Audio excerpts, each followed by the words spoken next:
புதிய பேருந்துகளை கொடியசைத்து தொடங்கி வைத்து அதில் பயணித்த போது தனது செல்போனில் முதலமைச்சர் வீடியோ எடுத்தார். அது வெளியிடப்பட்டுள்ளது.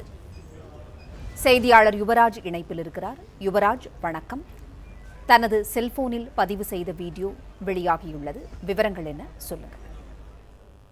வணக்கம். 300க்கு புதிய பேருந்துகளுக்கான சேவையை தமிழ்நாடு முதலமைச்சர் ஜோசப் விஜய் இன்று சென்னை தலைமை செயலகத்தில் தொடங்கி வைத்திருந்தார்.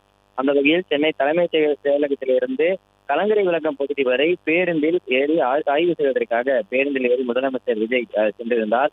அந்த வகையில் பேருந்துக்குள் இருந்திருக்கக்கூடிய போக்குவரத்து காவலர்கள், காவல் அதிகாரிகள், துறை சார்ந்திருக்கக்கூடிய செயலர்கள், அதிகாரிகள் மற்றும் பாதுகாப்பாளர்கள் என அனைவரையுமே தன்னுடைய கைபேசி மூலமாக வீடியோ எடுத்தபடியே முதலமைச்சர் ஜோசப் விஜய் சென்று கொண்டிருந்தார்.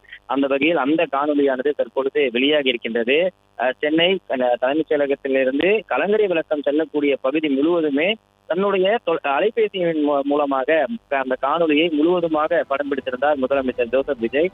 அந்த வகையில் இன்று புதிய பேருந்துகளுக்கான கொடியசைத்து தொடங்கி வைத்திருக்கக்கூடிய வீடியோவும் அதே போன்று அதில் பயணித்திருக்கக்கூடிய காணொலியும் முதலமைச்சர் தன்னுடைய மொபைலில் எடுத்திருக்க வீடியோவானது தற்பொழுது இணையத்தில் வெளியாகி வைரலாகி வருகின்றது.